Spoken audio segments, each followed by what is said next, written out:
ஓனராக வந்து ரொம்ப ரொம்ப சந்தோஷமாக இருக்குது. பார்க்குக்குள்ளே வந்து பேரண்ட்ஸும் சரி குழந்தைகள் வராங்க அப்படின்னா அவங்க என்ட்ரன்ஸ் உள்ளே வர்றப்பமே வந்து அவங்களோட சந்தோஷம் வந்து நல்லா தெரியும். ஏன்னா நம்ம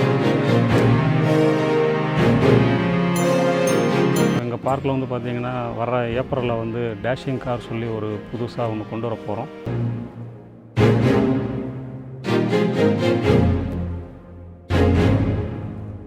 வெளியில் இருந்துக்கிட்டு 1000 பேர் 1000 விதமாக சொல்லுவாங்க. நம்ம அதெல்லாம் வந்து நம்ம கேர் பண்ணக்கூடாது. Get ready to watch the video now. Don't forget to subscribe. வணக்கங்க, என்னுடைய பேர் வந்து ராஜேஷ். இப்போ நாங்கள் வந்து இங்கே இலேசன் ரோட்டில் எல்பிஎல் கிட்ஸ் பார்க்குங்கிற ஒரு ப்ரைவேட் பார்க் வந்து கோவில்பேட்டில் ரன் பண்ணிக்கிட்டு இருக்கோம். இந்த பிஸ்னஸ் வந்து செப்டம்பர் 8, 2017 இந்த பார்க் ரன் ஆகிட்டுருக்கு. இது வந்து எப்படின்னா கோவில்பேட்டில் வந்து ஒரு இல்லாத ஒரு பிஸ்னஸ்ஸு அப்படின்னா இந்த பிஸ்னஸ் வந்து கோவில்பேட்டில் வந்து எங்கேயுமே கிடையாது. சுற்று வட்டாரத்தில் வந்து நம்ம கோவில்பேட்டில் மட்டும்தான் இருக்குது. இங்கே பக்கத்தில் பெரிய பெரிய டவுன்ஸ்லாம் இருக்குது. இப்போ திருநெல்வேலி, நாகர்கோவில், விருதுநகர், ராஜபாளையம் இந்த மாதிரி ஏரியாலாம் வந்து பெரிய பெரிய ஏரியாஸ் நிறையா இருக்குது. ஆனால் வந்து கோவில்பேட்டில் வந்து தான் நம்ம பண்ணியிருக்கோம் ஃபஸ்ட்டாக. இது வந்து நல்ல ஒரு ரெஸ்பான்ஸ் இருக்குது. மக்கள்கிட்ட வந்து நல்ல ஒரு ரீச் இருக்குது. ஆனால் இப்போ கோயில்பட்டியில் மட்டும்தான் இந்த கிட்ஸ் பார்க் வந்து இருக்குது, சுற்றி உள்ள ஊர் எங்கேயுமே இல்லை. இந்த ஐடியாவை பிஸ்னஸாக பண்ணணும் அப்படின்னு உங்களுக்கு எதனால் தோணுச்சு? நல்ல கேள்வி. இந்த ஐடியா வந்து எனக்கு பிஸ்னஸாக பண்ணுறதுக்கு காரணம் பார்த்திங்கன்னா, நாங்கள் அண்ணன் தம்பி வந்து மொத்தம் 3 பேர். என்னுடைய 2வது பிரதர் ஒருத்தர் இருக்கார். அவர் ஆல்ரெடி வந்து பிஸ்னஸ் கோவில்பேட்டிலேருந்து காய்கறி கடை நடத்திட்டு வராரு. அவர் தான் வந்துக்கிட்டு இந்த மாதிரி ஐடியா கொடுத்தாரு, கோவில்பேட்டில் வந்து நம்ம இந்த மாதிரி பார்க் ஆரம்பிக்கலாமா அப்படின்ட்டு. அப்புறம் நாங்கள் 3 பேர் சேர்ந்து யோசித்ததில் வந்து பார்த்திங்கன்னா நிறைய இடத்துல அனலைஸ் பண்ணோம். இது நம்ம ஊரில் வந்து செட் ஆகுமா, ஏன்னா யாருமே வந்து பண்ணாத ஒரு பிஸ்னஸ்ஸு.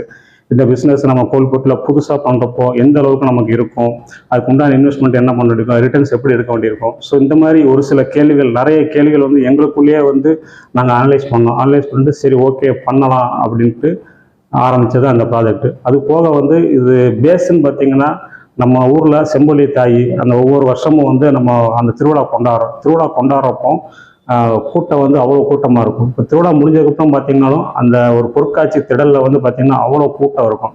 ஸோ இந்த மாதிரி வந்து நம்ம கோவில்பட்டி மக்கள் வந்து என்டர்டெயின்மெண்ட்டுன்னு சொல்லி நிறைய பேர் வந்து விரும்புகிறாங்க. ஸோ அந்த ஒரு ரீசன்காண்டியும் நாங்கள் இந்த கொண்டு வந்தது தான் அந்த எல்பிஎல் பார்க்குங்கிற இந்த பிஸ்னஸ். ஆனால் இப்போ நிறையா பேர் அந்த கோயிலுக்கு போகும்போது இந்த ஐடியா தோணி இருக்கும். ரொம்ப வருஷமாக அந்த திருவிழா நடக்குது, ரொம்ப வருஷமாக யாராவது இதை யோசிச்சுட்டே இருந்திருப்பாங்க. பட் நீங்கள் இதை எக்ஸிக்யூட் பண்ணதுக்கான ரீசன் என்ன? உங்களை எது ட்ரைவ் பண்ணுச்சு? ஆக்சுவலாக ரீசன்னு பார்த்தீங்கன்னா இன்ட்ரெஸ்ட் தாங்க. ஆக்சுவலாக இந்த என்டர்டெயின்மெண்ட் வந்து கோவில்பேட்டில் வந்து கிடையாது. நம்ம ஊருக்குன்னு சொல்லி ஒரு என்டர்டெயின்மெண்ட் பார்க்கு கொண்டு வரணும். ஸோ அது கொண்டு வரப்போ அதுக்கு மெயின் என்னென்னா நமக்கு இடம் வந்து தேவை, முக்கியமாக இடம் தேவை. இப்போ எங்களுக்கு வந்து அந்த இடம் ஒன்று இருந்துச்சு. இடம் இருந்ததுனால வந்து அந்த இடத்த வந்து நாங்கள் யூஸ்ஃபுல்லாக பயன்படுத்தணும். ஸோ பயன்படுத்தணும் அப்படின்னா நம்ம அதுக்கு அடுத்து என்னென்ன பண்ணணும், அதாவது ஃபஸ்ட்டு வந்து ஃபினான்ஷியலாக எந்த அளவுக்கு இருக்குது, அது போக வந்து நமக்கு பின்னாடி வந்து எந்த மாதிரி நமக்கு ரிட்டர்ன்ஸ் இருக்கும். ஸோ இதெல்லாம் வந்து நாங்கள் எல்லாமே கால்குலேட் பண்ணி செல்ஃப் இன்ட்ரெஸ்டோடு தான் வந்து நாங்கள் எடுத்து பண்ணோம். இது வந்து எல்லார்ட்டையும் இப்போ மக்கள்கிட்ட எல்லார்ட்டையும் வந்து நல்ல காசு பணங்கள் இருக்குது, ஆனால் எல்லாரும் பண்ணலை. ஆனால் அதுக்குன்னு சொல்லி அதை லவ் பண்ணி பண்ணுவாங்கள்ல, ஸோ அந்த ஒரு இது வந்து எங்ககிட்ட இருந்துச்சு. அந்த ரீசன்னால வந்து நாங்கள் இதை வந்து ஸ்டார்ட் பண்ணி இப்போ நல்லபடியாக கொண்டு போய்கிட்டு இருக்கோம். பார்க்குற ஒரு சில பேர் நினைக்கலாம் என்னன்னா பணம் நிறைய இருக்குது, ஸோ அதனால பிஸ்னஸ் ஸ்டார்ட் பண்ணுறாங்க, நம்மக்கிட்ட பணம் இல்லாதனால நம்ம பண்ண முடியாது அப்படின்னு நினைக்கிறாங்க. பட் அதுதான் ஆக்சுவல் ரீசனாக இருக்குமா? ஏன்னா நீங்கள் ஒரு ஹெவியாக இன்வெஸ்ட் பண்ணி பிஸ்னஸ் பண்ணியிருக்கீங்கன்னா அது ஒன் டைம் இன்வெஸ்ட்மெண்ட் தானே, இல்லை உங்களுக்கு ஒரு ரிஸ்க்குன்னு ஒன்று இருக்கா? இல்லை, கண்டிப்பாக வந்து நீங்கள் எந்த ஒரு பிஸ்னஸ் எடுத்தாலும் ரிஸ்க் ஃபேக்டர் இல்லாமல் பிஸ்னஸ் இருக்காது. ஸோ இப்போ இந்த பார்க்குன்னு பார்த்தீங்கன்னா ரிஸ்க் ஃபேக்டர் நிறையா இருந்துச்சு.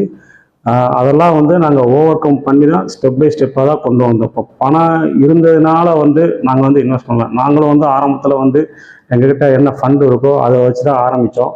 அதுக்கப்புறம் கொஞ்சம் லோன் ப்ராசஸ்ஸு இந்த மாதிரிலாம் போய்கிட்டு எல்லாமே இந்த மாதிரி வந்ததுக்கப்புறம் தான் நாங்கள் வந்து எல்லாமே கொண்டு வந்ததுக்கப்புறம் நம்ம வந்து அதுக்கு என்னென்னா வர்ற ப்ராஃபிட்டில் வந்து மறுபடியும் நாங்கள் அதில் தான் அந்த பார்க்கில் தான் ரீஇன்வெஸ்ட் பண்ணோம். காரணம் என்னென்னா நம்ம ஒவ்வொரு பிஸ்னஸ்லையும் வந்து அப்படியே விட்டுற முடியாது. ஸோ அடுத்தடுத்து நம்ம வந்து அப்கிரேட் பண்ணிகிட்டே போகணும். ஸோ அப்கிரேட் பண்ணிகிட்டே போகணுங்கிறப்ப வந்து நம்ம வர்ற ப்ராஃபிட் தான் எடுத்து நம்ம அடுத்த ஸ்டெப்புக்கு கொண்டு போக வேண்டியிருக்கு. ஏன்னா அதை அப்படியே விட்டோம்னா மக்களுக்கு வந்து ஒரு சலிப்புத்தன்மை வந்துடும். இப்போ வந்து நீங்கள் என்ன உங்களோட பிஸ்னஸாக வந்து பார்க்க கோயில்பட்டி கொண்டு வந்திருக்கீங்க. கோயில்பட்டி மக்கள் இங்கே வந்தாங்க அப்படின்னா நல்லா ஹாப்பியாக என்ஜாய் பண்ணுறாங்க. அவங்க ஹாப்பினஸை பார்த்து இதை கிரியேட் பண்ண கிரியேட்டராக ஒரு ஓனராக உங்களுக்கு எவ்வளோ ஹாப்பியாக இருக்கும்? இல்லை, அதாவது இப்போது பார்க்குக்குள்ளே வந்து பேரண்ட்ஸும் சரி குழந்தைகள் வராங்க அப்படின்னா அவங்க என்ட்ரன்ஸ் உள்ளே வர்றப்பமே வந்து அவங்களோட சந்தோஷம் வந்து நல்லா தெரியும். ஏன்னா நம்ம பார்க்குறப்போ பரவாயில்ல, நம்ம வந்து என்ன சொல்கிறது, நம்ம வந்து நம்மளை சந்தோஷப்படுத்தணும் அப்படின்னா நம்ம ஒய்ஃபு இல்லைனா நம்மளோட குழந்தைகளை வந்து இல்லை நம்ம ஃபேமிலி மெம்பர்ஸை வந்து சந்தோஷப்படுத்தணும்.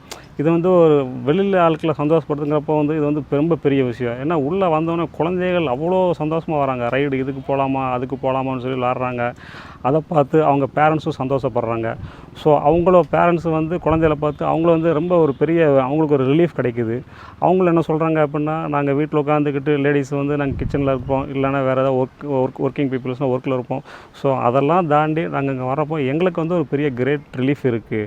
ஸோ இதெல்லாம் வந்து நம்ம கேட்குறப்ப நிறைய பேர் வந்து போகிறப்போ சொல்லிட்டு போகிறாங்க, சார் நீங்கள் கோல்பேட்டில் வந்து இது கொண்டு வந்தது வந்து ரொம்ப பெரிய விஷயம். ஏன்னா எங்களுக்கெல்லாம் வந்து ஸ்ட்ரெஸ்ஃபுல்லாக இருக்கும். இப்போ வந்துட்டு ஒரு 2 to 3 hours ஸ்பெண்ட் பண்ணுறோம் அப்படின்னா எங்களுக்கு ரொம்ப போகிறப்போ ரொம்ப ஸ்ட்ரெஸ் ஃப்ரீயாக இருக்குது. இதெல்லாம் கேட்குறப்போ ஒரு ஒரு ஓனராக வந்து ரொம்ப ரொம்ப சந்தோஷமாக இருக்குது. இப்போ பிஸ்னஸ் ஸ்டார்ட் பண்ணுறவங்களுக்கு இன்னொரு பெரிய பிரச்சனை என்ன அப்படின்னா, அவங்க ஒரு ஐடியா ஷேர் பண்ணாங்க அப்படின்னா அவங்களோட ரிலேட்டிவோ இல்லை ஃப்ரெண்ட்ஸ் சர்க்கிளோ வந்துட்டு இது ஒர்க் ஆகாது அந்த மாதிரி ஏதாவது நெகட்டிவாக பேசுகிறாங்க. உங்ககிட்ட யாராவது அந்த மாதிரி சொன்னாங்களா? அப்படி சொன்னாங்கன்னா நீங்கள் அதை எப்படி ஹேண்டில் பண்ணீங்க?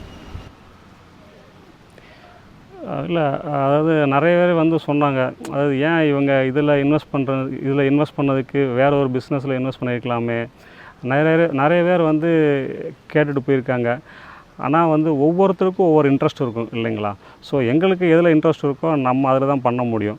ஸோ அதெல்லாம் வந்து நாங்கள் வந்து எதுவுமே கேர் பண்ணலை. ஓகே, நமக்கு வந்து இந்த இடத்துல கொண்டு வரணும், கோல்பேட்டில் வந்து ஒரு என்டர்டைன்மெண்ட் கொண்டு வரணும், அவ்வளோதான். அதோட வந்து நாங்கள் ரொம்ப பெருசாக வந்து நாங்கள் அந்த இதெல்லாம் நாங்கள் நெகட்டிவ் கமெண்ட்ஸ்லாம் வந்து நாங்கள் பெருசாக எடுத்துக்கல. ஆனால் உங்ககிட்டேருந்து ஒரு ஃபியூ வேர்ட்ஸ் யாருக்குன்னா பார்க்குறவங்களுக்கு ஏதாவது ஒரு விஷயம் நெகட்டிவாக அவங்க கேட்குறாங்க அப்படின்னா அதுக்கு அவங்க எப்படி ரெஸ்பாண்ட் பண்ணணும்? அதாவது இப்போ அவங்க வந்து நெகட்டிவாக கேட்குறாங்க அப்படின்னா நான் கண்டிப்பாக வந்து கேட்பாங்க. ஏன்னா இது இப்படி இருந்திருக்கலாமே, அப்படி இருந்திருக்கலாமே, ஏன் இப்படி பண்ணியிருக்கக்கூடாது. ஏன்னா வெளியில் இருந்துக்கிட்டு 1000 பேர் 1000 விதமாக சொல்லுவாங்க. நம்ம அதெல்லாம் வந்து நம்ம கேர் பண்ணக்கூடாது. நமக்கு என்ன தோணுதோ அதை வந்து கரெக்டாக இருக்கா, பப்ளிக்கு கரெக்டாக இருக்கா, அதை வந்து நீங்கள் அதை பேஸ் பண்ணி நீங்கள் கொண்டு போனாலே போதும். அந்த நெகட்டிவ்க்கு உண்டான பதில் வந்து இதிலே கிடைச்சிரும். நான் ஒரு பிஸ்னஸ்லேயும் ஒரு சேலஞ்சஸ் ஃபேஸ் பண்ணுறாங்க மக்கள்.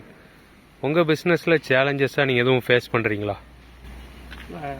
ஆக்சுவலாக வந்து இந்த என்டர்டைன்மெண்ட், அது இந்த பார்க்குங்கிற பிஸ்னஸில் வந்து சேலஞ்சஸ்ன்னு சொல்லி ரொம்ப பெருசாக எதுவும் இல்லை. இதில் என்னென்னா ஒன்றுனா ஒரு பிஸ்னஸ்ன்னு எடுத்தால் ஒரு 365 days வந்து ஒன்று போல் இருக்காது, எப்போவுமே அப்பாவே இருக்காது. அதே மாதிரி தான் இதில் வந்து பார்த்திங்கன்னா ஒரு 6 months நல்லாயிருக்கும், இன்னொரு 6 months வந்து கொஞ்சம் பிலோ ஆவரேஜாக தான் இருக்கும். ஸோ அந்த 6 months வந்து எப்படி ஓவர் கம் பண்ணுங்கிறது வந்து நமக்கு வந்து பெரிய ஒரு சேலஞ்சாக இருந்துச்சு. அதில் என்னென்னா நமக்கு வந்து பார்த்திங்கன்னா இது அவுட்டோர் ஏரியாவில் வந்து நமக்கு இந்த மழை செஞ்சது அப்படின்னா அந்த சீசனில் வந்து நம்ம வந்து ஒன்றுமே பண்ண முடியாது. மக்கள் வந்து யாரும் வெளில வர மாட்டாங்க, குழந்தைகளை கூப்பிட்டு செஞ்சுக்கிட்டு. ஸோ அதனால் வந்து இதில் சேலஞ்சுன்னு சொல்லி ரொம்ப பெருசாக வந்து இதில் எதுவும் எங்களுக்கு கிடையாது. ஆனால் ஒன்று என்னென்னா நம்ம ஒவ்வொரு டைமும் வந்து மேலும் மேலும் ரீஇன்வெஸ்ட்மெண்ட் பண்ணிக்கிட்டே இருக்கணும். ஸோ அந்த பண்ணிக்கிட்டே இருந்தால் மட்டும்தான் நம்ம வந்து இந்த ஃபீல்டில், இந்த என்டர்டைன்மெண்ட் ஃபீல்டில் வந்து ஜெயிக்க முடியும். ஸோ ரீஇன்வெஸ்ட்மெண்ட் பண்ணால் தான் நம்ம அடுத்த ஸ்டெப்புக்கு வந்து நம்ம கொண்டு போக முடியும் இந்த பிஸ்னஸை. ஓகே, ஒரு கோயில்பட்டி மக்களாக நெக்ஸ்ட்டு பார்க்கில் உங்ககிட்டேருந்து நாங்கள் என்னெல்லாம் புதுசாக எதிர்பார்க்கலாம்? அது இப்போது பார்க்கில் வந்து நாங்கள் அடுத்து கொண்டு பெரிய ரைடு வந்து பார்த்திங்கன்னா டேஷிங் கார் கொண்டு வர போகிறோம். ஸோ அதுக்கு உண்டான வேலைகள்லாம் வந்து நம்மளோட பார்க்கில் எல்பிஆர் பார்க்கில் வந்து நடந்துக்கிட்டு இருக்குது. அது அநேகமாக வந்து மார்ச் எண்டு இல்லைன்னா ஏப்ரல் ஃபஸ்ட்டு வீக்கில் நாங்கள் வந்து எல்லாம் இது கொண்டு வர போகிறோம். ஸோ மக்களுக்கு வந்து இது ஒரு புதுமையான அனுபவமாக இருக்கும்னு சொல்லி நாங்கள் நம்புகிறோம். கண்டிப்பாக. தேங்க்ஸ்ண்ணே, நீங்கள் டைம் கொடுத்ததுக்கு ரொம்ப நன்றிண்ணே. ரொம்ப நன்றி.